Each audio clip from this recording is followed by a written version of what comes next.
Elle avait tellement peur. On aurait dit que son cœur battait à 145 km à l'heure. Elle était chez moi tout à l'heure, et elle était là, dans la pièce, à essayer de le fredonner et de tout ajuster. Et là, ça me rappelle, frère Mort, quand son petit garçon lui avait dit qu'il voulait prêcher. Il avait environ 7 ou 8 ans, et il n'arrêtait pas de dire « Papa, je veux prêcher ». Alors, un soir, devant l'assemblée, Monsieur Mort a dit « Eh bien, mes amis, a-t-il dit, David, assis ici, il était assis là, comme un vieux membre du clergé, vous savez, la tête bien haute. Il a dit, il veut prêcher un peu ce soir. Alors, il est allé en vitesse sur l'estrade. Il a sauté de sa chaise et monté en vitesse, vous savez, et s'est arrêté. Il se disait qu'il allait faire fureur. Puis, il a regardé d'un côté et de l'autre. Il a dit, ça ne va pas marcher. Et il est retourné s'asseoir. J'ai vu bien des fois où je me disais que ça ne marcherait pas. Mais simplement, mais c'était très bien. Leur mère avait l'habitude de chanter pour nous, Mabel et Meda. J'aimerais les entendre chanter de nouveau un de ces jours. Pas vous? J'aimerais vraiment les entendre chanter. Peut-être allons-nous leur demander de chanter ensemble dimanche soir prochain et chanter pour moi le cantique qu'elles avaient chanté lorsque je quittais l'église. Vous souvenez-vous quand c'était ce que c'était? Le sable sur le rivage de la Galilée a été lavé. Un étranger, et aussi, ils viendront de l'Est et de l'Ouest. Voyons un peu. À la fête du roi, manger à sa table. Je pense que ce sont les paroles. J'aimerais entendre ces cantiques. Combien aimeraient les entendre? Peut-être dimanche soir prochain, si nous sommes là. Aimeriez-vous cela? Eh bien, certainement. Mabel, es-tu ici? Est-elle ici, Doc? Elle monte, et Meda est là au fond. Alors, elles travailleront cela un peu ensemble. En effet, les filles vont les quitter au bout d'un certain temps, n'est-ce pas? C'est vrai. Il leur faut travailler cela un peu maintenant et commencer la semaine prochaine. Ce soir, quand je venais, il y a quelques instants, ma famille était déjà partie et j'étais seul avec le Seigneur pour prier un peu. Je suis passé en voiture devant le tabernacle et j'ai vu les voitures alignées là dehors. Vous savez, ça me rappelle de vieux souvenirs d'il y a longtemps, de l'époque où nous nous rassemblions ici et nous avions de grands services. Nous étions là jusqu'à 2 ou 3 heures du matin. Les gens restaient simplement là, tous ensemble. Vous savez, beaucoup de ces vieux de la vieille sont là, dans la tombe, aujourd'hui. Je veux dire, leur corps, mais ils sont dans la gloire. Et les générations se succèdent. Les plus jeunes grandissent. Bientôt, nous serons partis. L'autre génération va, les autres, les jeunes, prendront notre place. Donc, il est de notre devoir, n'est-ce pas, de vivre chaque jour rien que pour le Seigneur, pour lui seul. Bon, je sais que demain, c'est un jour de travail pour ceux qui doivent sortir pour aller travailler. Donc je vais m'efforcer de vous laisser partir de bonne heure ce soir. Est-ce que le service de baptême ou quelque chose d'autre suivra ceci? Très bien. Maintenant, cette vieille Bible bénie est la carte routière pour du berceau à la tombe et jusqu'au ciel, d'un bout à l'autre. Et nous l'aimons, parce que c'est dans son contenu que nous trouvons le plan du salut qui sauve parfaitement.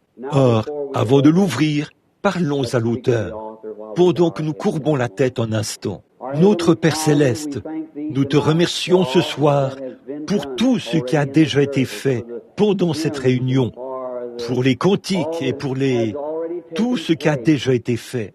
Et nous sommes reconnaissants ce soir d'être réunis ici, sous le toit de ce petit bâtiment, au nom du Seigneur Jésus, avec cette belle promesse que là où 2 ou 3 sont assemblés en mon nom, je serai au milieu d'eux. Et nous savons que tu es ici. Et nous sommes si heureux de savoir qu'après 1900 ans de prédication de l'Évangile et de l'histoire d'un monde qui évolue, toi, tu restes toujours le même. Les temps changent, les gens changent, les nations changent, les désirs et les attitudes changent, mais tu restes toujours le même. Et nous en sommes si heureux ce soir, Père, car nous sommes heureux de pouvoir lire ta parole, de voir ce que tu étais autrefois et de savoir que nous nous approchons du même Père aimant, indulgent et compréhensif, qui marchait autrefois sur les rives sablonneuses de la Galilée, qui a été crucifié, prenant notre place, et est devenu un pécheur qui est mort à la croix, à notre place, afin de se charger de nos péchés et de les emporter au loin. Et tu as été jeté en enfer. Or le prophète avait dit, « Je n'abandonnerai pas son âme dans le séjour des morts, et je ne permettrai pas que mon sein voie la corruption. » Et le troisième jour, tu es ressuscité et est monté au ciel, où tu es assis ce soir, à la droite de la majesté de Dieu, pour intercéder sur la base de notre confession. Et nous avons le droit et le privilège de confesser que notre propriété personnelle, qui a été rachetée par ton sang, tout ce que tu as inclus dans ton plan de rédemption, lorsque tu es mort et as fait l'expiation calvaire. Et ce soir, Père, nous demandons une bénédiction spéciale pour chaque pèlerin présent sous ce toit ce soir, dans le tabernacle. Nous te prions aussi, Père, pour les hommes et les femmes, les garçons et les filles qui sont en dehors de l'arche ce soir, qui ne te connaissent pas. Nous te prions d'être avec eux et de les attirer à toi ce soir. Et puisse le Saint-Esprit frapper spécialement leur cœur et les attirer à Dieu notre Père. Accorde-le, Seigneur. Bénis chaque église et chaque réunion qui a cours dans le monde entier, aujourd'hui et ce soir. Puissent tous les ministres être inspirés pour prêcher et que le cœur et l'oreille des gens soient circoncis pour entendre et comprendre, afin que Dieu en reçoive la gloire. Car nous le demandons au nom de Christ. Amen. Que le Seigneur ajoute sa bénédiction ce soir, alors que nous venons à la croix, pour donner un petit enseignement sur la parole.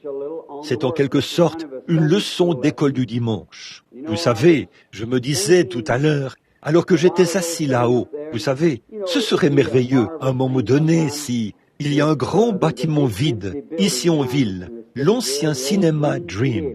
J'imagine qu'on peut y asseoir entre 1500 et 2000 personnes. Et ce serait très bien si nous pouvions la voir à un moment donné, ou peut-être pendant plusieurs dimanches de suite, environ 5 semaines, et y avoir un service de guérison le dimanche après-midi dans l'ancien cinéma Dream, ici, et diffuser le service sur l'une des stations locales pendant 1 heure. Ça ne coûte pas grand-chose, environ 19 ou 20 $, quelque chose comme ça pour 1 heure. Je le paierai volontiers moi-même, et si mes réunions là-bas parrainent cela, c'est juste pour que les gens d'ici puissent venir, et qu'on ait un bon endroit où les envoyer, les convertis. Et vous savez, j'ai vraiment apprécié le message de notre pasteur ce matin sur la pêche au filet. Et je sais que vous l'avez tous apprécié, et c'est vrai. Et nous devons attraper les poissons dans le filet, comme il l'a dit. Et c'est vrai, voyez, vous devez attraper le poisson dans le filet. Et là, l'union, fait la force. Bon, hier soir, j'étais chez frère Junior Cash. Je crois que c'est comme ça qu'il s'appelle. Nous étions là-bas hier soir pour prêcher chez lui. Et le Seigneur est descendu d'une manière merveilleuse. On a amené une jeune fille. La seule chose que j'ai vue, qui aurait pu être vue naturellement, que vous auriez pu voir de vos yeux là sur l'estrade, c'était une jeune fille de couleur qui venait du sud de l'Indiana, au sud de New Albany, ou quelque part, qui avait été impliquée dans un accident. Et elle avait les nerfs de l'oreille et de la voix sectionnés, à tel point qu'elle ne pouvait ni parler ni entendre. Et une veine était coincée quelque part, ce qui avait paralysé son côté. Et la jeune fille, qui était là avec un grand appareil orthopédique, sa mère essayait de l'aider à monter sur l'estrade. Ce n'était qu'une jeune fille, toute jeune. Elle avait probablement 16 ans ou quelque chose comme ça. Et d'une manière ou d'une autre, le Saint-Esprit a semblé placer l'Afrique juste devant moi. Et j'ai regardé cela. Et j'ai noté, ici même dans le cahier, une vision qui montre que mon retour en Afrique sera beaucoup plus glorieux que la première série de réunions en Afrique. Et donc, les gens ne savaient pas ce qui se passait, mais une vision était en train de se produire. Puis j'ai dit, Père céleste, ce n'est pas que nous recherchons les miracles. La Bible dit, une génération faible et adultère demande des miracles. Nous ne demandons pas des miracles, mais Dieu accomplit des miracles. Au même moment où il disait cela, il accomplissait des miracles. Mais si nous les demandons, qu'il nous faut absolument avoir des miracles, quelque chose qui nous montre, une preuve quelconque, que nous sommes sauvés, ou quelque chose comme ça. Je ne crois pas aux preuves. Je crois que la preuve que nous sommes sauvés, c'est que nous prenons Dieu au mot. C'est la meilleure chose que je connaisse. Après quoi, les fruits suivent. Alors je lui ai demandé s'il voudrait bien accorder cette requête, comme signe qu'il était temps de retourner en Afrique. En fait, nos contacts sur le terrain deviennent de plus en plus solides. Et lorsque nous avons prié pour cette jeune fille, elle pouvait parler, entendre et bouger. C'était tout simplement merveilleux de voir ce que notre Seigneur était capable de faire. Et donc, nous en sommes heureux ce soir, heureux de savoir que ce beau foyer, où qu'il se trouve, est très heureux ce soir de voir cette jeune fille. Comment cela s'est-il produit alors que les nerfs étaient complètement sectionnés? Vous voyez, il n'y avait aucun moyen. Non, rien du tout. Ils étaient complètement sectionnés et coincés. Le nerf de la langue ou des cordes vocales et le nerf auditif. En fait, ils sont tous les deux reliés par le même nerf. Mais ce nerf avait été sectionné lors de l'accident. Mais Dieu, d'une manière ou d'une autre, combien t'es là et ont entendu la jeune fille parler? Voyons un peu. C'est vrai, elle était capable de parler, d'entendre et de s'exprimer. Je lui parlais comme ceci. J'ai dit, « M'entends-tu » Elle a dit, « Oui. » « Tu m'entends toujours » J'ai dit, « Dis, maman ». Elle a dit, « Maman ». J'ai dit, « Dis, Jésus ». Elle a dit, « Jésus ». Et elle a continué à parler. Alors le Seigneur est merveilleux, n'est-ce pas? Il est plein de miséricorde. Et comme ça faisait 2 semaines que je n'avais pas fait de service de guérison, cela a donné un nouvel élan à mon cœur, en quelque sorte. Et je me sens prêt pour un autre service. Maintenant, dans le livre des Nombres, j'aime l'Ancien Testament. Et nous allons avoir une leçon ce soir, là, sur le livre des Nombres. Nombre, le chapitre 13 et le verset 30. Nous n'allons lire qu'un seul verset comme texte de base pour commencer. Et donc, voyez-vous, si nous lisons un verset de la Bible, je sais une chose, ma parole faillira parce que je suis un homme. Mais cette parole de Dieu ne faillira jamais parce que c'est la parole de Dieu. Et donc, un verset tiré d'ici donnera un fondement suffisant pour que chaque personne qui vient soit bénie, simplement parce qu'on aura lu la parole. Maintenant, le verset 30. Caleb fit taire le peuple qui murmurait contre Moïse. Il dit, « Montons, emparons-nous du pays, nous y serons vainqueurs. » Puisse le Seigneur ajouter ses bénédictions à la parole. Maintenant, mon sujet ce soir, c'est à Kadès Barnéa. Et ce sujet que nous contemplons là, pour que nous ayons un peu de contexte, afin d'en arriver au point où, si le Seigneur le veut, bien évidemment, tout ceci n'est jamais prémédité. C'est simplement apporté par inspiration, tout comme cela m'est donné. Je n'ai pas fait d'études pour apprendre comment prêcher cela.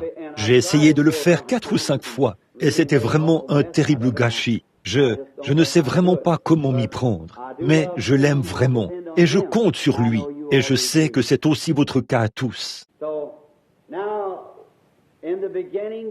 Alors, donc, au commencement, c'est un tableau que Dieu, c'est un grand récit de la Bible, que Dieu a inséré ici pour nous, afin que par cela, nous puissions prospérer.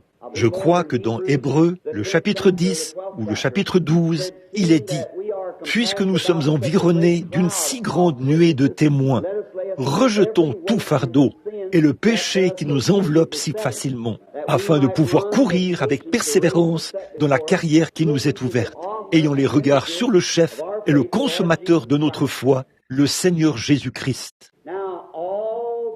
Bon, tout l'Ancien Testament et tous ses personnages et ses caractéristiques n'étaient qu'une préfiguration du coin ou de la clé de voûte, le Nouveau Testament, qui reliait la loi et cette dispensation. Beaucoup de gens disent que ceci, c'est la dispensation chrétienne, mais ce n'est pas le cas. Ceci, c'est la dispensation du Saint-Esprit. La dispensation chrétienne a duré 3 ans et demi. La loi a duré plusieurs centaines d'années. Ainsi donc, la dispensation chrétienne est le pont ou la clé de voûte qui relie le Nouveau et l'Ancien Testament. Bien des fois, dans la Bible, nous voyons, et très souvent, on appelle cela les actes des apôtres. C'est le nom qu'on donne. J'aime toujours appeler cela les actes du Saint-Esprit dans les apôtres. Parce que les apôtres n'étaient que des hommes, mais c'était le Saint-Esprit dans les apôtres qui accomplissait ces actions. Et le Saint-Esprit, c'est l'Esprit du Seigneur Jésus-Christ qui est descendu sur l'Église afin de poursuivre les œuvres du Seigneur Jésus pendant son absence. Il doit dispenser la lumière de l'Évangile par un plus petit luminaire qu'à l'époque où Christ était ici. Comme la lune et le soleil, la lune apparaît pour apporter de la lumière en l'absence du soleil, jusqu'à ce que celui-ci se lève de nouveau. Ensuite, la lune disparaît. Le soleil, c'est une lumière tellement plus brillante qu'elle éteint la lumière de la lune. Mais la lumière de la lune, qu'est-ce que c'est? C'est un reflet du soleil sur la lune. C'est comme Christ. Quand il était ici, il était la lumière du monde. Il est parti et il brille maintenant sur son Église pour refléter sa lumière dans ce monde aujourd'hui, afin qu'on puisse marcher dans la lumière jusqu'à son retour. Et alors, tout et tous seront remis entre ses mains. Il s'assiera sur le trône du roi David. Et il régnera dans tous les siècles des siècles. Alors, comme l'Ancien Testament est un beau type, nous étudions ce type-là et nous voyons que toutes ces choses sont arrivées aux gens pour nous servir d'exemple. Or, Dieu est souverain et c'est ce que j'enseigne aujourd'hui dans une maison où on m'avait invité à dîner. Ils voulaient savoir s'ils allaient reconnaître leur bien-aimé quand ils les rencontreraient dans la gloire.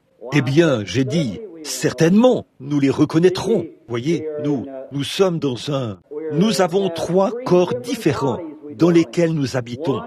L'un est le corps humain, l'autre le céleste et l'autre le glorifié. Alors, si nous nous reconnaissons dans ce corps humain, le corps mortel, à combien plus forte raison reconnaîtrons-nous cela? Nous reconnaîtrons-nous les uns les autres dans un corps glorifié. C'est comme la loi, elle a pu produire quelque chose de bien, mais combien plus grande est la chose que la grâce peut produire, puisque la grâce est plus grande que la loi. Et la lune, elle peut produire une certaine partie de lumière, mais combien le soleil en éclipsera l'éclat à sa venue. Alors certainement que nous nous reconnaîtrons. Et maintenant, c'est vraiment comme je l'ai dit, nous acquérons continuellement des connaissances. Nous, les êtres humains, vous en savez plus long maintenant que lorsque vous étiez un jeune garçon ou une jeune fille, parce que vous devenez plus sage. Et toute la race humaine devient plus sage. Mais avez-vous remarqué que le règne animal ne devient jamais plus sage? Vous savez, vous habitez aujourd'hui une meilleure maison que votre grand-père. Et probablement que vos enfants habiteront une bien meilleure maison que vous aujourd'hui. Mais tout récemment, je crois dans le Reader's Digest ou quelque part, je lisais un article qui disait qu'on avait pris une petite femelle roitelet et qu'on l'avait mise dans une cage sans rien pour construire un nid. Et elle a dû pondre ses œufs sur le sol de la cage. Puis, les petits roitelets ont éclos. On a pris ces petits roitelets et on les a mis dans une cage, sans rien pour construire un nid. On les a donc fait éclore jusqu'à 15 générations. 15 générations différentes pour voir si cela changerait leur nature. Alors, cela prendrait 15 ans, parce que les roitelets ne produisent qu'un seul nid d'œufs par an. Et au bout de 15 ans, on a relâché l'autre petit roitelet, un de ses successeurs, la 15e génération. Il n'avait jamais eu la moindre paille pour construire un nid, ni rien. On a placé cette petite femelle roitelet quelque part, et la première chose qu'elle a faite, c'est de s'envoler et de construire un nid. Les oiseaux construisent leur nid exactement comme ils le faisaient dans le jardin d'Éden. Mais l'homme progresse continuellement. Il devient de plus en plus sage. Tout, votre grand-père, comme je l'ai dit, allait voir votre grand-mère en char à bœuf. Votre père allait voir votre mère en voiture à cheval. J'allais voir ma femme dans une Ford Model T. Mon garçon possède une voiture rapide, à 8 cylindres, ou peu importe le nom que vous donnez à ça. Les petits-enfants posséderont probablement un avion à réaction. C'est comme ça. Nous progressons continuellement parce que nous avons une âme. Or, l'oiseau n'a pas d'âme. Mais nous avons une âme. Nous ne sommes pas des créateurs, mais nous pouvons pervertir. Eh bien, nous ne pouvons pas créer du bois, mais après que Dieu l'a créé, nous pourrons le prendre et en faire une maison, parce que nous descendons de Dieu, des fils et des filles de Dieu. Peu importe combien nous sommes déchus, nous devons quand même reconnaître que nous sommes des fils et des filles de Dieu. Dans notre état déchu, nous sommes toujours des fils et des filles. Dieu fait une promesse. Dieu doit tenir cette promesse. Oh, j'espère que vous voyez cela. Si seulement vous pouviez le comprendre ce soir, Église, et en prendre conscience. Vous n'iriez pas de droite à gauche et vous n'adhéreriez pas à cette église-ci, puis à cette église-là. Vous ne rechercheriez pas votre plaisir dans les choses du monde. Vous ne rechercheriez pas votre guérison en allant d'un service de guérison à l'autre. Vous pourriez prendre Dieu au mot et savoir que c'est terminé. Certainement, quand Dieu fait une promesse, il ne peut pas revenir sur cette promesse. Il est dans l'obligation de tenir sa parole. J'ai entendu quelqu'un dire, eh bien, il rétrogradait et revenait, et vous pourriez faire cela. Eh bien, je suis perdu en ce qui concerne Dieu. Si jamais vous avez été avec lui, vous ne serez jamais perdu en ce qui le concerne. Parce que Dieu ne peut pas vous sauver, puis vous tournez le dos et vous rejetez. S'il le faisait, il irait à l'encontre de son propre dessein. Il ne peut donc pas faire cela. Alors quand Dieu, nous devenons plus sages, mais Dieu était infini au départ. Il était parfait. Il ne devient jamais plus sage. Il est toujours le même. Donc, si une certaine situation critique s'est produite et que Dieu agit de telle ou telle manière, lors de cette situation, si la même situation se produit encore et qu'il n'agit pas de la même manière, alors il a mal agi quand il agit ici. Vous voyez, il faut donc qu'il soit le même, en tout temps, quel que soit l'âge, et de voir que les gens peuvent expliquer et essayer d'annuler la puissance de la divinité. Ça, je ne le comprends pas. Parce que si Christ est le même hier, aujourd'hui et éternellement, sa puissance est la même, son attitude est la même. Et ce qu'il était en ce temps-là, il l'est maintenant, et il le sera pour toujours. Ça ne peut rien lui enlever, c'est tout. Et s'il est ressuscité au jour de son pèlerinage terrestre, il a guéri les malades, pour qui les médecins ne pouvaient rien faire, et les a guéris. S'il a agi ainsi lors de cette situation critique, et qu'il est le même hier, aujourd'hui et éternellement, il doit agir de la même manière aujourd'hui, sinon il a mal agi envers ceux-là. Voyez, s'il a fait une promesse en ce temps-là, et qu'il devait s'en tenir à cela, il fait une promesse ici, il doit s'en tenir à cela. Forcément, il n'y a rien qui cloche chez Dieu et avec sa promesse. Ce qui cloche, c'est à notre niveau, du fait que nous n'avons pas la foi pour y croire, ou pour le prendre au mot. Maintenant, voyez-vous, si nous avions la même jugeote qu'un oiseau, nous agirions comme ceux du début. Mais nous devenons si intelligents que nous trouvons toutes les explications possibles pour déprécier la parole. Et nous disons, oh, c'était à une époque révolue, et nous créons un autre type de situation. Au lieu de prendre Dieu au mot, nous commençons simplement une nouvelle organisation. Voyez? Eh bien, c'est comme ceci que Dieu le fera, et c'est comme ça que Dieu le fera. Si nous étions comme les oiseaux, et que nous ne changions pas, et qu'il ne nous avait pas été donné le libre arbitre, nous prendrions simplement Dieu au mot. Cela réglerait la question. Point final. Dieu l'a dit, un point c'est tout.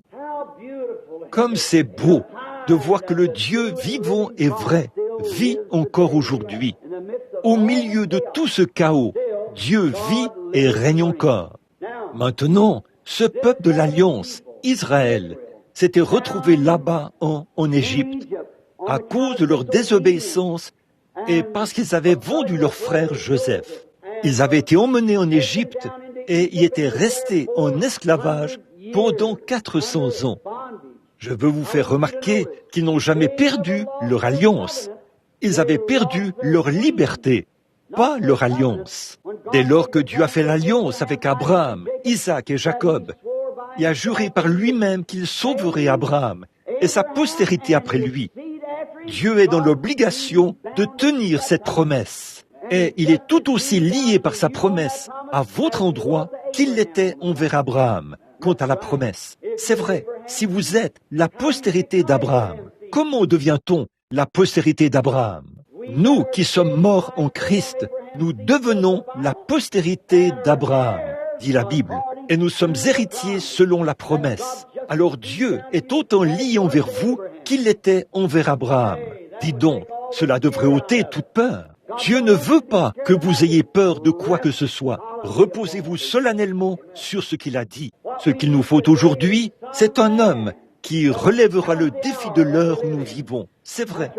En ce jour où la discorde et tout le reste se sont infiltrés, au nom de la religion et tout, et au nom du salut, de l'évangile, nous avons besoin que quelqu'un soit suscité parmi nous comme Dieu a suscité Moïse pour qu'il remplisse cette fonction à cette époque-là. Oui, ils n'avaient pas perdu leur alliance, ils avaient perdu leur liberté, ils étaient esclaves, mais l'alliance demeurait encore. Et un jour, alors qu'ils étaient là à gémir et à pleurer, à cause des oppresseurs de l'Égypte, parce qu'ils étaient devenus des esclaves, je veux que vous remarquiez ce beau tableau, et ceci serait bon pour les légalistes. Écoutez, Dieu n'est jamais descendu pour dire, bon, si vous faites telle et telle chose, si vous faites telle et telle chose. La grâce de Dieu avait pourvu d'un sauveur, Moïse. C'est vrai, Moïse n'était pas arrivé là n'importe comment, mais c'est par sa grâce souveraine que Dieu avait envoyé Moïse. Non seulement un sauveur, mais la grâce avait pourvu d'un libérateur, sans aucune loi ni rien. C'est simplement par sa grâce solennelle que Dieu avait envoyé Moïse pour être un libérateur et un sauveur de la nation, afin de les faire sortir. Quand je pense à cela, alors je me rappelle que le même Dieu qui était avec le peuple de l'Alliance en Égypte est certainement, au vu de toute la pression et de l'indifférence qui accourt dans l'Église ce soir, il enverra, par la grâce de son propre être, un libérateur. Nous sommes tout aussi certains de recevoir une effusion du Saint-Esprit en ces derniers jours que nous sommes assis dans cette église ce soir. Dieu a agi en faveur du peuple de l'Alliance sans que ce peuple ait à faire le moindre effort. Mais il a envoyé gratuitement du ciel au peuple de son Alliance un acte de grâce. Sur la base de la souveraineté de sa promesse, il a envoyé Moïse. Et dans la même situation critique, alors que les gens étaient en esclavage et qu'ils subissaient toutes sortes de choses, le joug du péché, de la maladie et des ennuis d'aujourd'hui, il est tout aussi sûr qu'il enverra Jésus-Christ la deuxième fois qu'il a envoyé Moïse la première fois. Quand la situation critique s'est produite, Dieu a agi dans sa grâce souveraine. Il est tenu de faire la même chose dans les mêmes conditions, sinon il a mal agi lorsqu'il l'a fait à cette époque-là. Vous le voyez? Voici ce à quoi j'essaie d'arriver. Le plus grand péché que je trouve dans l'Église aujourd'hui, c'est l'incrédulité. C'est le seul péché qui soit. Il n'existe pas d'autre péché que l'incrédulité. Là, dehors, quelle partie de cela est la nuit? Quelle partie est noire? Vous ne pourriez pas dire, il fait noir dans cette partie-ci, alors qu'il fait complètement noir, même à partir de mes mains. Bon, il n'y a qu'une seule façon de définir le péché et de déterminer ce qu'est le péché. Ce n'est pas parce que vous buvez, ou que vous fumez, ou que vous jouez à des jeux d'argent. C'est défini ainsi. C'est parce que vous êtes un incroyant que vous faites ces choses-là. Et c'est vrai. Le fait que vous jouiez aux jeux d'argent, le fait que vous mentiez, le fait que vous voliez, ces choses ne sont pas des péchés. Ce sont les résultats du péché. C'est parce qu'en vous habite un esprit différent. Si vous étiez un croyant ferme, ces choses seraient aussi mortes et sombres que la nuit devant vous. Certainement, voyez, ces choses sont des attributs de l'incrédulité. Dans Jean, chapitre 3, Jésus a dit que celui qui ne croit pas est déjà condamné. Vous n'avez même pas franchi la première étape. Vous êtes condamné au départ.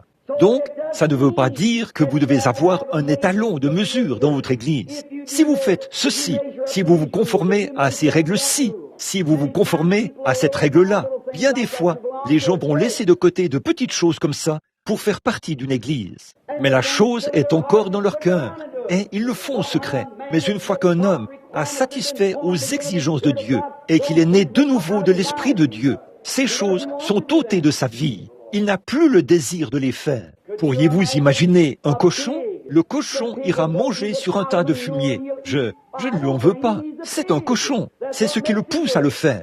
Mais vous n'arriverez jamais à amener un agneau à faire ça. Parce que ce sont deux natures différentes. Le cochon a une nature et l'agneau a une autre nature. Et tant que vous pouvez avoir cette même nature dans ce cochon, peu importe combien vous essayez de le nettoyer, il aura la même nature, parce qu'il est un cochon au départ. Ainsi, bien des fois, nous prenons les gens et nous les amenons à l'église, et tout comme ça, et nous faisons d'eux des membres, alors qu'ils n'ont jamais été sauvés. C'est pour ça qu'aujourd'hui, devant un tel méli-mélo, les gens ne savent pas de quel côté se tourner. Ils voient des gens qui professent le christianisme et qui ne sont pas différents du monde.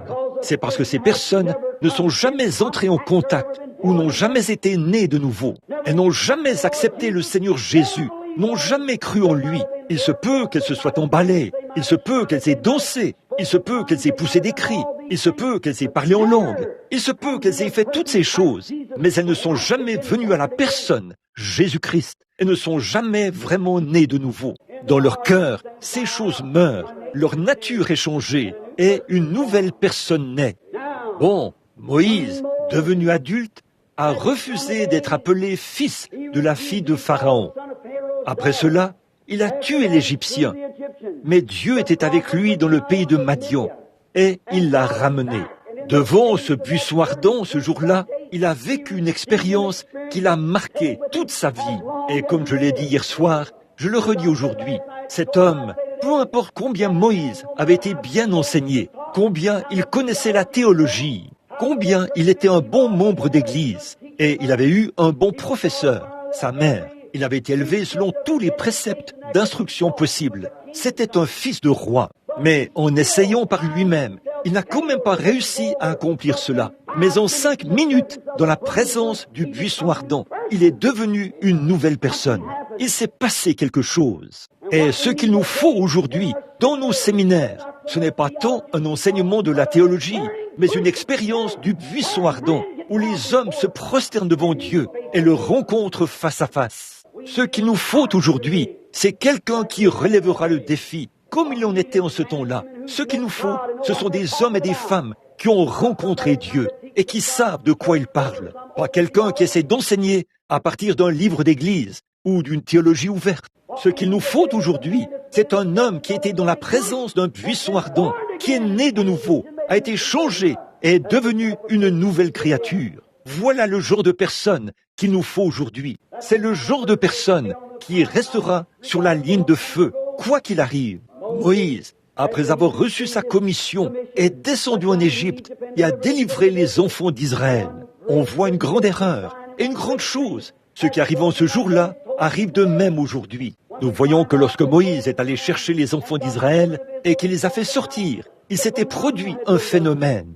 Alors, voilà, je ne veux pas vous blesser, je ne veux pas vous secouer ou vous arracher la peau, mais je tiens à prêcher la vérité. Il y a une chose, frère, la vérité ne vous rendra jamais populaire, mais la vérité vous rendra honnête. Voilà une bonne chose. Et ne devriez-vous pas être honnête plutôt que populaire? Certainement que vous devriez l'être. Maintenant, je veux que vous sachiez que quand ce phénomène s'est produit, des miracles, des signes et des prodiges ont été accomplis. Et quand ils sont sortis, dit la Bible, une multitude de gens de toute espèce sont sortis. Un groupe de gens de toute espèce. Certains d'entre eux étaient des croyants et d'autres prétendaient croire. De grands miracles avaient été accomplis. Les gens sont sortis en faisant profession d'être croyants, mais ils n'étaient pas des croyants. Et c'est là que réside une grande partie de nos problèmes aujourd'hui. Nous pourrions mettre le doigt dessus. Ce sont des hommes et des femmes qui viennent à l'église et qui font profession d'être des croyants, mais qui ne le sont pas. J'en ai vu derrière la chair, j'en ai vu dans les lignes de prière, j'en ai vu partout des hommes et des femmes qui viennent là et disent « Je suis un croyant » et qui font profession d'être des croyants, mais qui ne sont pas des croyants. Et c'est là que les ennuis d'Israël ont commencé, quand ils en sont arrivés au point où ils ont constaté que ces gens-là étaient aussi sortis. Certainement que le surnaturel s'était produit. C'est ce que nous voyons dans nos milieux aujourd'hui, dans nos églises. Dieu est entré en scène. Il guérit les malades. Il a ressuscité les morts. Il a ouvert les yeux des aveugles. Il fait entendre les sourds, parler les muets. Il guérit les infirmes. Il ôte les cancers des gens. Nous, on ne peut pas nier ces choses. Il y en a par milliers. Au départ, c'est ici, à l'intersection de la 8e rue et de la rue Penn, que tout a commencé. Et maintenant, c'est partout dans le monde. Et il y a 10 000 feux de réveil qui brûlent sur les collines de toutes les nations païennes et partout ailleurs. Des signes et des prodiges s'accomplissent. De grandes choses sont en train de se produire. Dieu est en action. Nous sommes au temps de la fin, au carrefour du temps. Nous voyons donc qu'il y a là une multitude de gens de toute espèce. Bien des fois, le peuple de Dieu dit « Oui, je le suis, je vais faire ceci ». Et nous voyons que ces gens étaient charnels. Dès que la moindre difficulté s'est présentée, ils ont voulu retourner en Égypte. Ils voulaient les pots d'ail. Ils voulaient du poisson pêché dans le fleuve. Ils voulaient le poireau et l'ail. Ils voulaient les choses qu'ils avaient là-bas en Égypte. C'est un beau et un parfait type du membre d'église charnel d'aujourd'hui. Il aime les choses du monde parce qu'il n'est pas de Dieu. La Bible dit, si vous aimez le monde ou les choses du monde, l'amour de Dieu n'est même pas en vous. Et Christ a raison dans toutes ses déclarations. C'est vrai. Et aujourd'hui, nous voyons des gens qui sortent. Oh, comme j'aimerais que d'une manière ou d'une autre, Dieu mette ceci sous la 5e côte du côté gauche et le tasse bien. Un homme, peu importe combien il essaye de faire semblant, lorsqu'il fait face à une difficulté, cela fera ressortir ce qu'il y a de mieux et ce qu'il y a de pire en lui face aux difficultés. Prenez un chrétien à un moment donné, mettez-le devant une difficulté et regardez sa réaction. Vous verrez de quoi il est fait. Tout le monde peut faire bonne figure. Tout le monde peut louer le Seigneur. Lorsque le Saint-Esprit se répand sur une assemblée de gens, mais que les ennuis surgissent, alors observez ce qui se passe. Observez ce qui arrive à ce moment-là. Alors, êtes-vous en train de tomber? Êtes-vous de cette multitude de gens de toute espèce? Êtes-vous la personne qui ne peut pas, comme on le dit dans le langage de la rue, qui dit « Je ne peux pas le supporter ». C'est ça. Vous ne pouvez pas tenir le coup. Frère, si vous êtes dans cet état-là, rétrograde, avec des hauts et des bas, à l'endroit et à l'envers, pourquoi ne venez-vous pas au calvaire pour mourir à vous-même et naître de nouveau de l'Esprit de Dieu? Amen. Honte à vous, vous qui professez le christianisme, vous qui vivez dans vos églises. Nous n'avons pas de membres ici. Vous venez simplement ici. Vous faites partie de différentes églises. Mais vous qui faites profession d'être des chrétiens et qui, dehors, menez une vie qui montre que vous ne l'êtes pas, vous êtes un déshonneur pour l'association du Seigneur Jésus-Christ. Amen. Vous qui faites profession d'être chrétien et qui avez honte de le prendre au mot ou de témoigner de sa puissance et de sa gloire, en tout temps, vous êtes un déshonneur pour le nom du Seigneur Jésus-Christ. Amen. C'est la vérité, c'est vrai. Tenez-vous-en à la parole. Quoi qu'il advienne, tenez-vous-en à sa parole. Abraham a dû le faire et il a appelé les choses qui n'étaient point comme elles étaient. Il a cru à Dieu et cela lui était imputé à justice. Ce qu'il nous faut aujourd'hui, c'est qu'on ôte l'os de poulet et qu'on mette une colonne vertébrale dans le christianisme. Voilà, ce qu'il nous faut, ce sont des chrétiens nés de nouveau, des hommes et des femmes, des gens qui, lorsqu'ils voient surgir les ennuis, ils ne se défilent pas, ils ne tombent pas, ils ne se précipitent pas de ce côté-ci, ils n'y ont pas part, mais un homme ou une femme qui prendra position et qui se montrera sous son vrai jour. Même vos amis vous apprécieront davantage si vous faites cela. Quel est l'homme qui n'appréciera pas une femme? Elle aura beau être laide, comme une clôture de boue enduite de crapauds. Elle aura beau être laide au possible, mais qu'elle soit une vraie dame et qu'elle ait assez de noblesse de caractère pour défendre les principes de la moralité féminine. N'importe quel homme qui a un tant soit peu de virilité en lui, il lui tirera son chapeau. Et si l'homme agit ainsi, étant un fils de Dieu déchu, que pensera Dieu lui-même d'un homme qui s'en tient à ses convictions, qui appelle le bien, bien et le mal, mal? Ce qu'il nous faut aujourd'hui, c'est un bon réveil à l'ancienne mode, comme celui de Saint Paul, et que le Saint-Esprit de la Bible soit de nouveau dans l'Église. On voit tant de cette mollesse, de se laisser aller, qui se font au nom du christianisme. Éliminez tout ça, tant de dénominations, tant de théologie, tant d'instructions. Et je ne cherche pas à soutenir. De toute façon, les gens ne marchent pas de manière aussi boiteuse que l'Église le fait. Voilà, c'est ça, de manière aussi boiteuse que l'Église le fait. Ce n'est pas l'instruction qui est votre béquille, c'est votre foi qui est votre béquille. Amen. C'est vrai, l'instruction n'y arrivera jamais. La dénomination n'y arrivera jamais. Aucune organisation ne pourra jamais se substituer à l'expérience de la chambre haute. Aucune école ne pourra jamais remplacer la Pentecôte. C'est impossible. Ce n'est ni par la puissance, ni par la force, mais c'est par mon esprit, dit le Seigneur. C'est ce qu'il nous faut aujourd'hui. Revenir à l'expérience de la Bible. Des chrétiens qui sont nés de nouveau, qui sont lavés dans le sang de l'agneau, blanchis, régénérés, 2 fois nés. Ce dont le monde a besoin aujourd'hui, c'est un réveil à l'ancienne mode, comme celui que saint Paul a eu vers l'an 66 de notre ère. Maintenant, mon frère, ma sœur, nous voyons que cette multitude de gens de toute espèce est sortie. Au bout d'un moment, ils ont commencé à se plaindre. C'est ce qu'on voit dans chaque mouvement suscité par Dieu. C'est ce que vous, les méthodistes, vous voyez dans votre église. C'est ce que vous, les baptistes, vous voyez dans votre église. Vous, les presbytériens, les pentecôtistes, qui que vous soyez, vous les voyez. C'est une multitude de gens de toute espèce. Voilà ce que c'était, il y a très longtemps, au XVIIe siècle, lorsque John Wesley a eu un réveil. Une multitude de gens de toute espèce sont entrés. Lorsque Martin Luther a eu un réveil, une multitude de gens de toute espèce y sont allés. Lorsque les baptistes ont eu un réveil, par John Smith, une multitude de gens de toute espèce y sont allés. Lorsque les pentecôtistes ont eu un réveil, une multitude de gens de toute espèce y sont allés. Et c'est exactement ce qui a causé sa mise au rencard. S'ils avaient été de vrais articles authentiques, ils seraient restés dans l'église et ils auraient prié jusqu'à ce que les autres sortent et ils auraient continué. Il y aurait toujours un réveil dans l'église méthodiste, baptiste, presbytérienne et pentecôtiste. C'est une multitude de gens de toute espèce. Ils sont sortis. Dès qu'ils sont arrivés là-bas, ils ont commencé à se plaindre. Ils n'étaient dans le désert que depuis 3 mois, quand ils se sont mis à dire « Oh, si j'avais de l'ail, si j'avais des poireaux ». Ils étaient là-bas. Ils avaient de la nourriture d'ange pour remplacer l'ail. Et ils se plaignaient. Pourquoi? Leur système digestif n'était pas capable de digérer, la nourriture d'ange. C'est ça le problème aujourd'hui.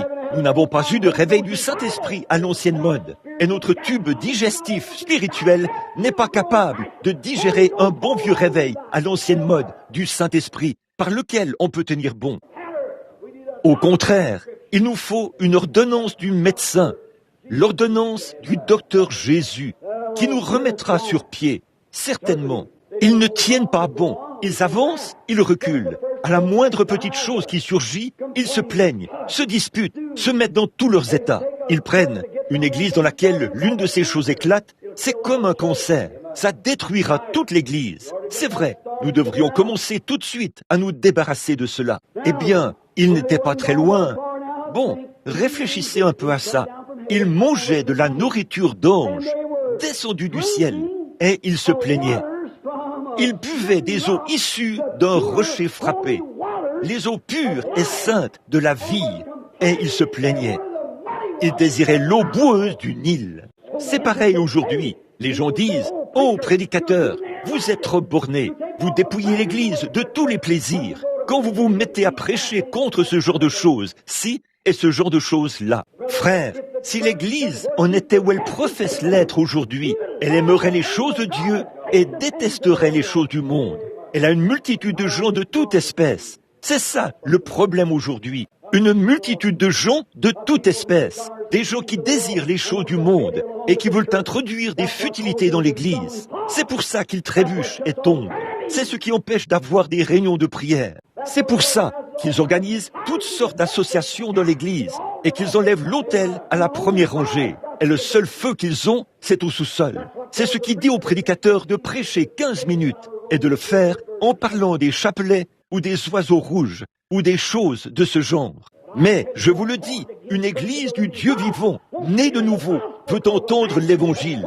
Car un homme qui est né de l'Esprit de Dieu, Jésus a dit que l'homme ne vivra pas de pain seulement, mais de toute parole qui sort de la bouche de Dieu. Certainement, des multitudes de gens de toute espèce. Ils sont sortis. Oui, ils avaient quitté leur grande position en Égypte, dont ils se vantant de leurs idées matérialistes, de leurs dispositifs mécaniques, de leur science médicale, de ce qu'ils réalisaient avec leurs dispositifs mécaniques. Ils se vantaient de leur position. Ils avaient abandonné toutes ces choses pour faire route avec le grand médecin. Et ils se plaignaient toujours. N'est-ce pas exactement comme la multitude de gens de toute espèce d'aujourd'hui? Et tout à coup, ils sont arrivés à un endroit appelé Kadès Barnéa. Kadès Barnéa, c'est le tribunal. C'était le tribunal du monde. Le vrai nom de cet endroit, sa signification, c'était une très grande source qui bouillonnait près de ce tas de palmiers qui se trouvait dans le désert, où il y avait de petites cabanes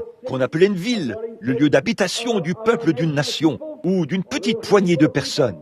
Et partout là-bas, les toutes petites sources qui bouillonnaient partout étaient alimentées par cette seule grande source. Quelle belle image de l'Église, là-bas, dans le désert, où tout devait venir à Kadès pour s'approvisionner en eau. Tout devait venir à Kadès pour s'approvisionner en eau. Et donc, c'est la seule grande source qui alimentait l'autre source. C'est un type du ciel. C'est un type du tribunal de Dieu, puisque le jugement commence par la maison de Dieu. Et là où cette grande source alimentait les autres petites sources qui prenaient leur point de départ. Cela signifie que le ciel étant le tribunal de Christ, toutes les églises donnent la vie, l'eau dans le tribunal, là où les gens vont à l'église pour être jugés. Le problème aujourd'hui, c'est que les gens viennent à l'église et on leur passe la main dans le dos et tout. Et ça, parce qu'ils mettent de l'argent dans le plateau à offrande, parce qu'ils sont devenus diacres, parce qu'ils occupent une fonction ou une autre dans l'église. Ou alors, parce qu'ils peuvent se balader à bord d'une meilleure voiture,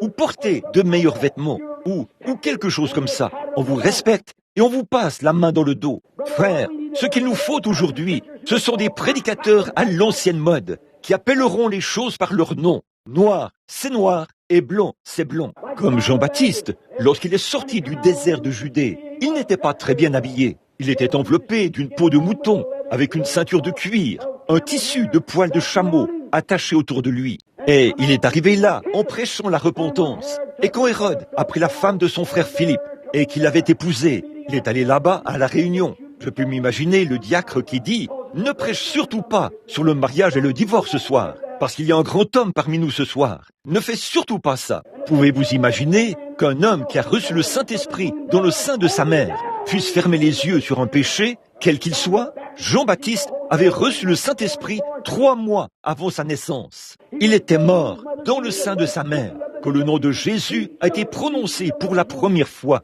Il a sauté et bondi dans le sein de sa mère. Pouvez-vous imaginer qu'un homme qui a reçu l'Esprit, le baptême du Saint-Esprit, 3 mois avant sa naissance, puisse faire des compromis avec les choses du monde? Il s'est avancé tout droit vers lui a mis son doigt au nez et a dit « Il ne t'est pas permis de l'avoir pour femme ». C'est ça. Cela lui a coûté la tête. Mais il est immortel ce soir dans l'autre monde, parmi les rachetés. Amen. Ce n'est pas populaire, mais c'est la vérité. Amen. Remarquez, n'ayez pas peur quand je dis Amen. Ça signifie qu'il en soit ainsi. Oui, c'est vrai. Bon, je sais que je deviens un peu excité de temps en temps. Vous pensez que je suis excité, mais je ne le suis pas. Je sais où j'en suis. Je sais exactement où j'en suis. Je sais de quoi je parle. Je sais de qui je parle. Le Seigneur Jésus-Christ. Remarquez comme c'est beau. Et ils se sont mis à murmurer et à se plaindre. Et ils ont finalement été conduits à Kadès. Et quand ils sont arrivés à Kadès, ce tribunal, au jugement, ils étaient tous rassemblés là. Et il viendra un jour glorieux. Et je crois que ce jour est proche maintenant, où il y aura une séparation entre le bien et le mal.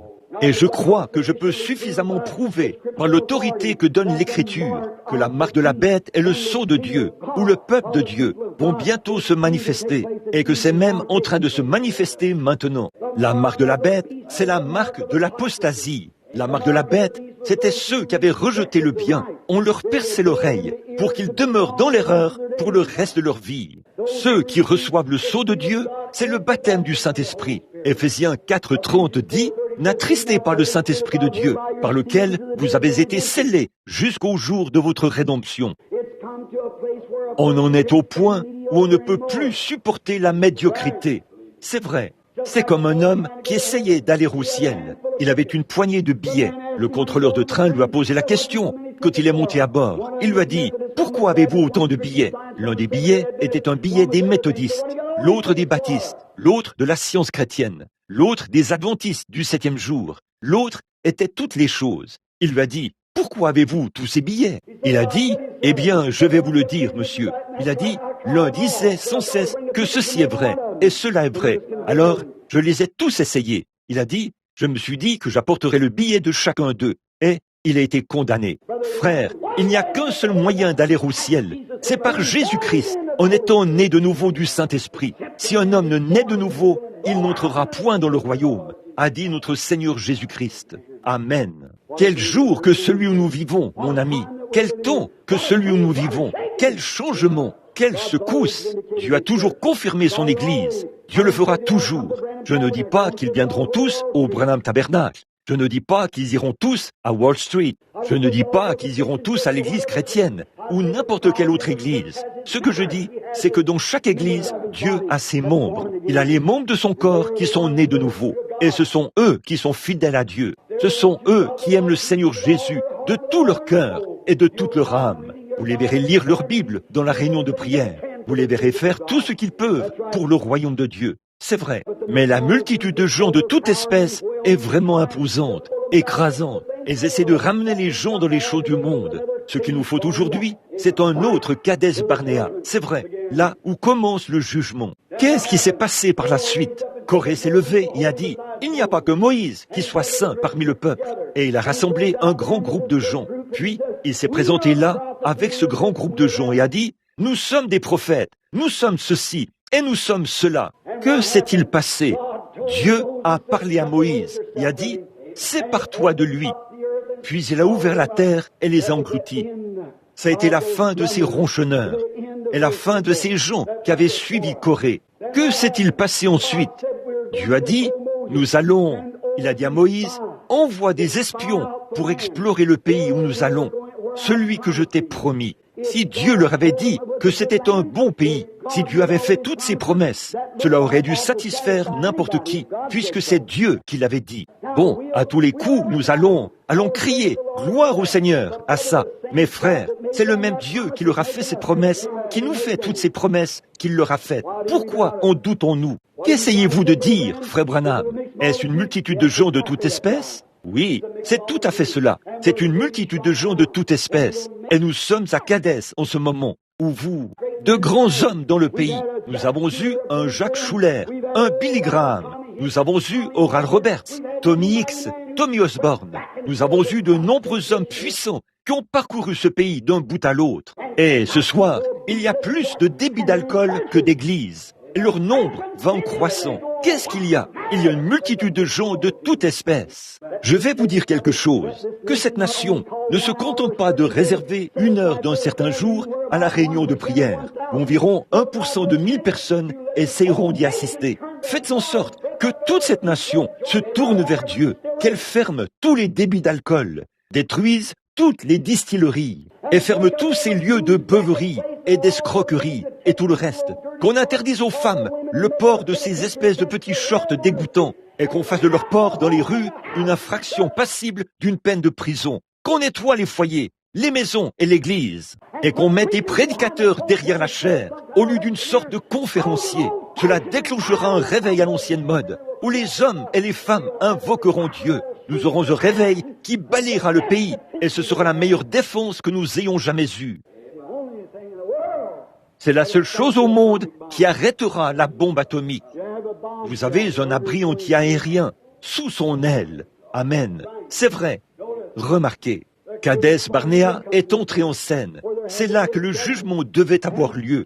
Moïse a choisi 12 hommes, un de chaque tribu, et il les a envoyés explorer le pays. Quand ils sont revenus, j'aimerais que vous remarquiez le genre de rapport. Oh, ont-ils dit, c'est un beau pays. Oh, c'est un pays excellent. Il y coule le lait, le miel. Mais, on dit 10 d'entre eux, nous ne pouvons pas nous en emparer. Nous ne pouvons pas nous en emparer. Oh, ont-ils dit, nous avons rencontré les Amoréens, les Madianites et les Cananéens et tous ces gens. Voyons, nous étions comme des sauterelles auprès d'eux. Ce sont des hommes de très grande taille. Et leurs villes sont toutes fortifiées. Et il n'y a aucun moyen pour nous d'y entrer. Oh, nos cœurs défaillent au-dedans de nous. Nous ne pouvons pas nous en emparer. Et le peuple, par un vote populaire, a accepté ce rapport.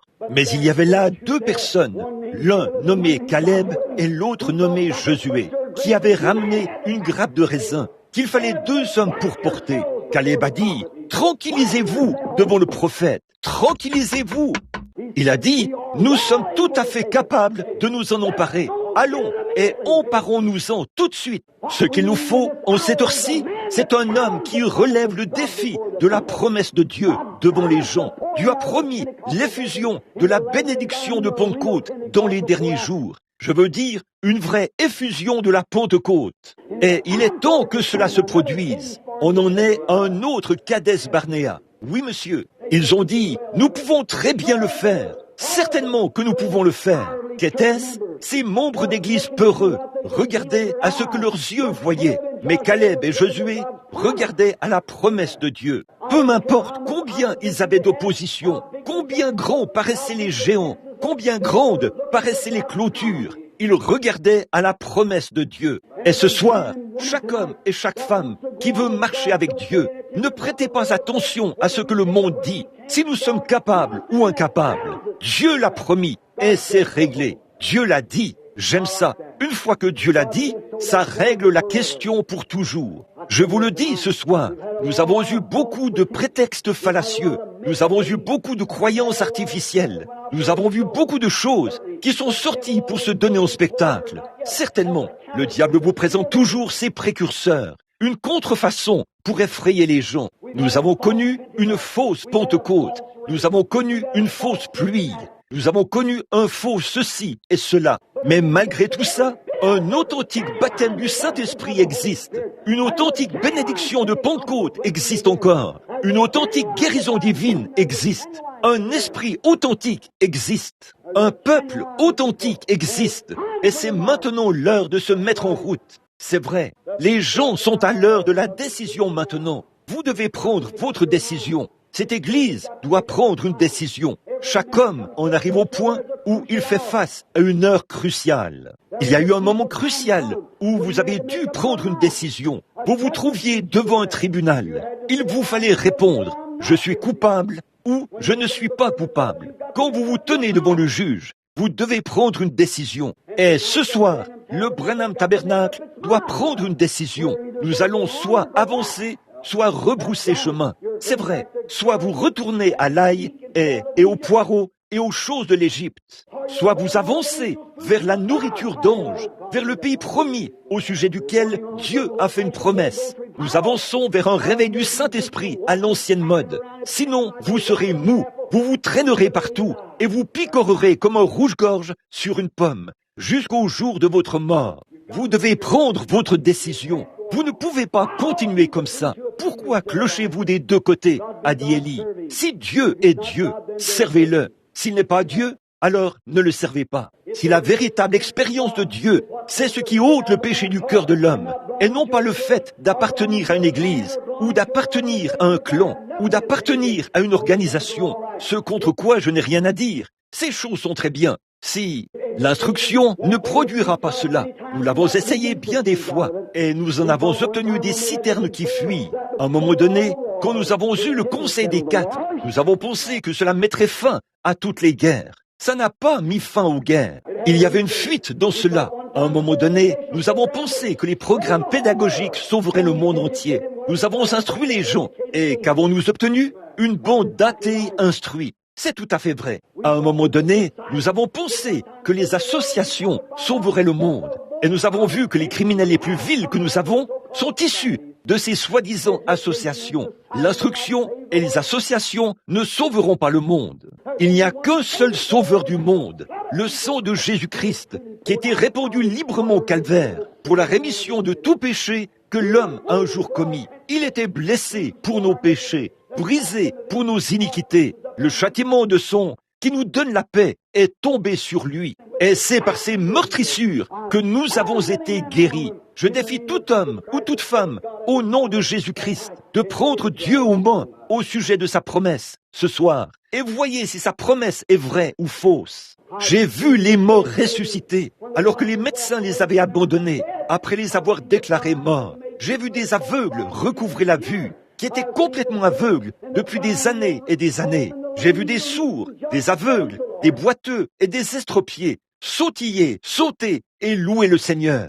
J'ai vu des prostituées quitter la rue et devenir des dames. J'ai vu des ivrognes quitter les salles de jeu et les lieux de débauche de ce monde et devenir des hommes intègres, des saints. Je mets au défi quiconque de produire quoi que ce soit d'autre qui puisse accomplir cela. J'ai vu des hommes aller chez les alcooliques anonymes pour essayer de se rétablir. Ils ont pris des injections, ils ont tout pris et toute la psychologie du monde et les meilleurs médecins qui soient leur ont administré des soins sans succès. Puis j'ai vu ce même homme être pris par le sang de Jésus-Christ. Et il est devenu un saint de Dieu et un prédicateur de l'Évangile. Amen. Vous pensez que je suis un exalté? Peut-être que je le suis, c'est vrai. Mais s'il faut être traité d'exalté pour pouvoir trouver grâce aux yeux de Christ, être condamné par le monde, alors je suis l'un d'entre eux. C'est vrai. Écoutez, je l'aime. Vous avez une décision à prendre. Vous êtes à Kadès.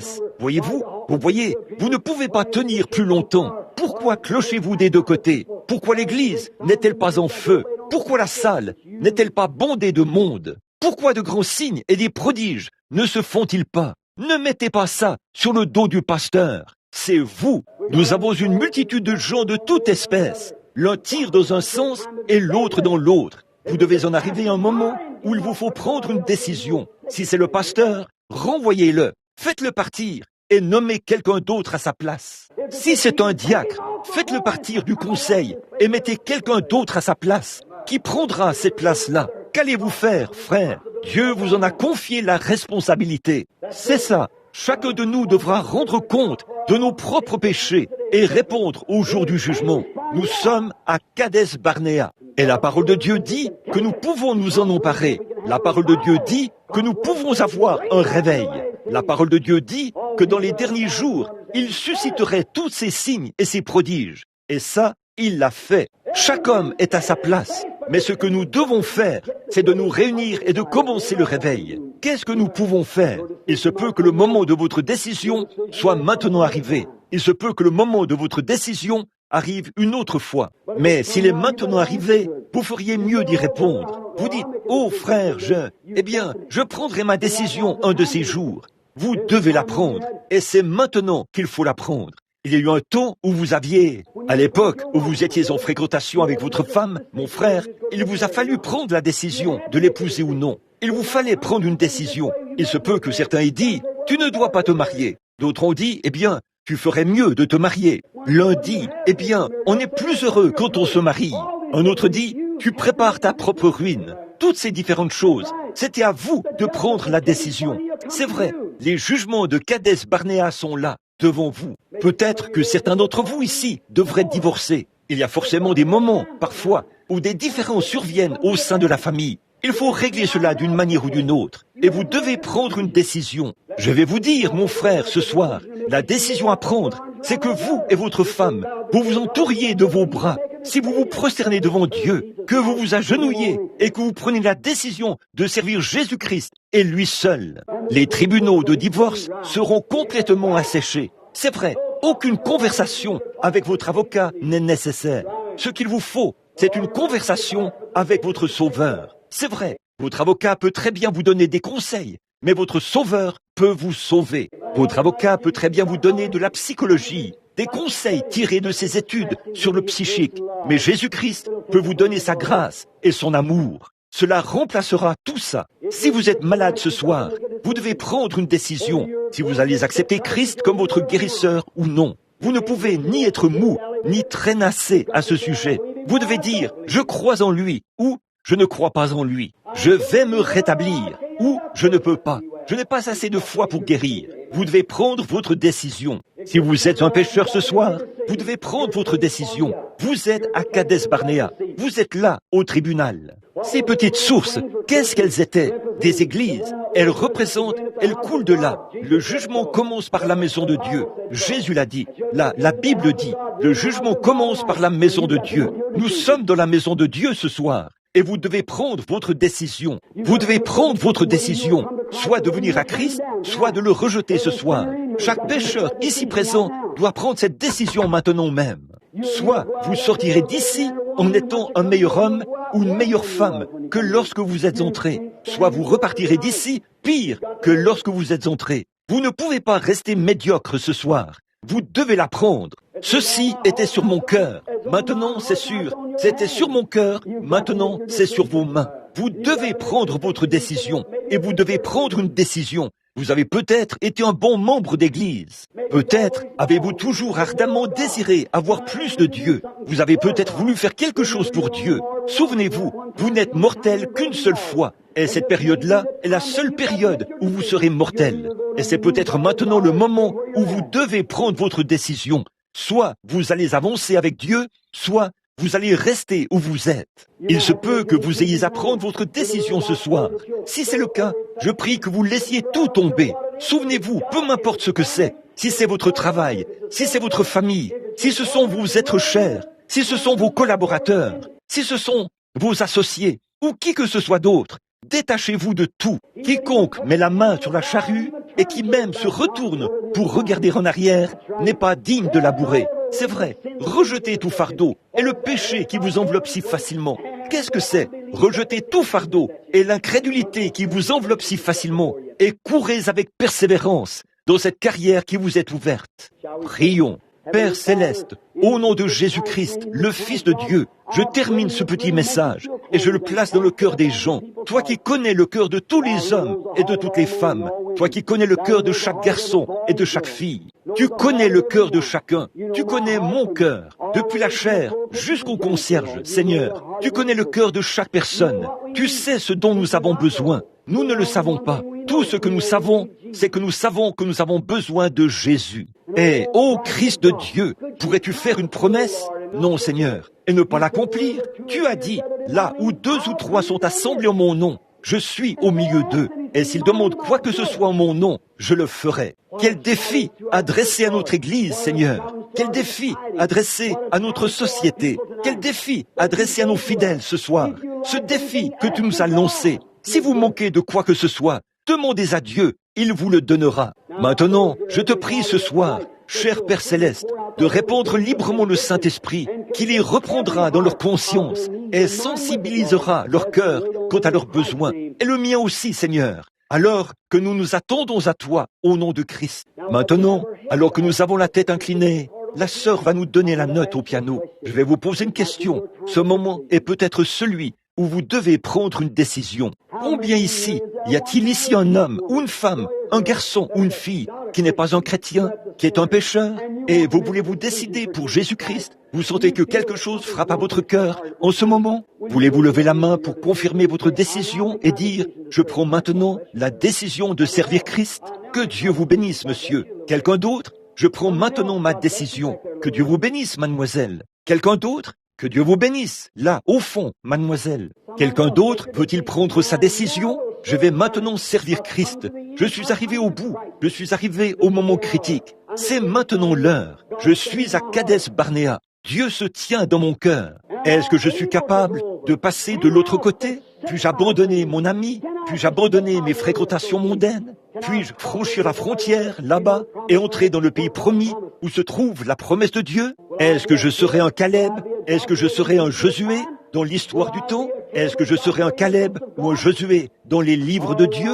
Ou est-ce que ce soir, je reculerai à cause de mon caractère lâche et peureux et ferai marche arrière? Ô Dieu, ôte cela de chaque homme et de chaque femme et fais qu'ils prennent leurs décisions et qu'ils se décident pour Christ ce soir. Voulez-vous lever la main?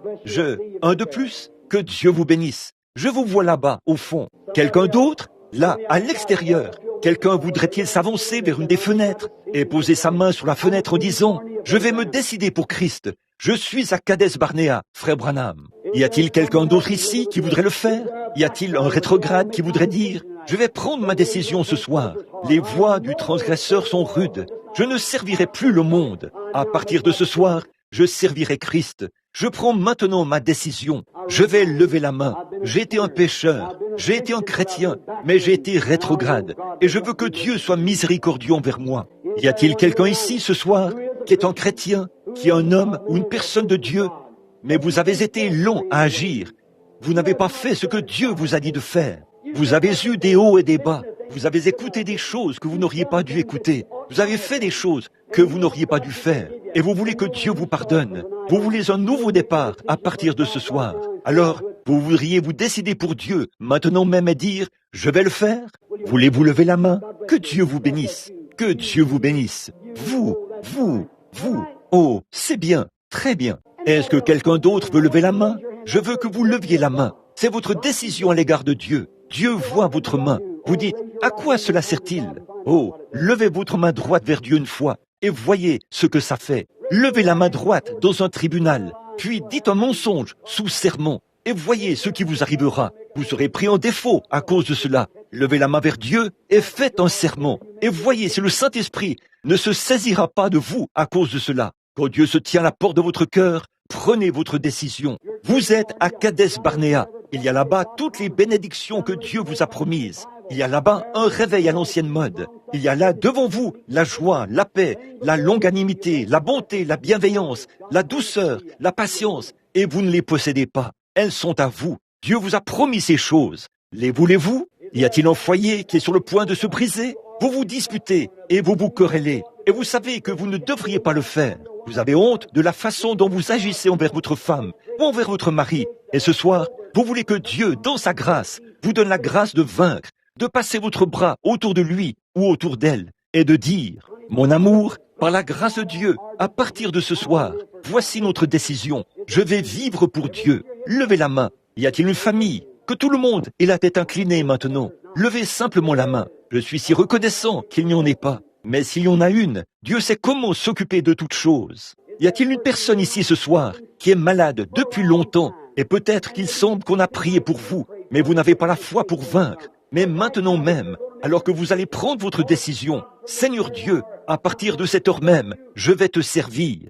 Et quand je sortirai d'ici, je vais témoigner de la grâce de Dieu, que c'est par ces meurtrissures que je suis guéri. Et je vais le croire à partir de ce soir. Que Dieu vous bénisse, madame. Que Dieu vous bénisse, monsieur. Que Dieu vous bénisse. Et vous, c'est merveilleux. C'est ça. Je vais prier pour vous dans quelques minutes. Je vais demander à Dieu de vous l'accorder. Je me demande ce soir si l'un de ceux qui ne sont pas des chrétiens aimerait s'avancer à l'autel pour s'agenouiller. L'autel est ouvert à tous. Si vous voulez prier, ouvrir votre cœur à Dieu, l'autel est ouvert à tous. Pour le rétrograde, ou pour le voyageur, ou qui que ce soit d'autre, l'autel est ouvert à tous. Vous êtes les bienvenus. Vous êtes à Kadès. Le jugement est en cours. Dieu se tient là, les bras ouverts. Il est prêt. Des personnes malades qui voudraient se lever pour confesser publiquement qu'elles ont maintenant accepté Christ comme leur guérisseur et dire, à partir de ce soir, je croirai Dieu et qu'on prie pour eux. Si vous voulez le faire, nous vous invitons à vous lever. Très bien. 3 d'entre vous sont debout. Restez debout si vous le voulez bien. Maintenant, Père Céleste, pendant qu'ils sont debout, c'est le Saint-Esprit qui a parlé. Je te prie, Père Céleste, que ta miséricorde soit accordée à cet homme, aux deux, et à cette femme, et à cet autre homme qui vient de se lever. Ô Dieu éternel, par les meurtrissures du Seigneur Jésus-Christ, ils ont été guéris. Ô Dieu, tu as fait descendre cela, tu as rendu cela réel aux yeux des gens. Et je prie, Seigneur, tu as dit, nul ne peut venir à moi si mon Père ne l'attire. Maintenant, le Saint-Esprit leur a parlé. Rien d'autre ne peut être fait. Ils ont pris la décision de t'accepter ce soir comme leur guérisseur. Et ils repartent de ce tabernacle en croyant qu'ils seront en bonne santé et bien portants. Seigneur, cela ne peut pas plus faillir que Dieu ne peut faillir. Nous sommes conscients qu'aucun homme ne vaut plus que sa parole. Et ce soir, ils croient et ils ont accepté. Puissent-ils recevoir cela, Seigneur, alors que je fais pour eux cette prière de la foi au nom de Christ. Amen. Vous pouvez vous asseoir. Que Dieu vous bénisse. Croyez cela de tout votre cœur. Vos ennuis sont terminés. Combien l'aime et voudrait marcher vers Sion avec lui. Faites voir votre main. C'est merveilleux. Peu importe l'église dont vous faites partie. Très bien. Levons-nous maintenant pendant que nous chantons « Revêt-toi du nom de Jésus ». Très bien, sœur. Si vous voulez bien nous donner. Maintenant, tournez-vous et serrez la main à quelqu'un près de vous. Tendez le bras et serrez-vous la main.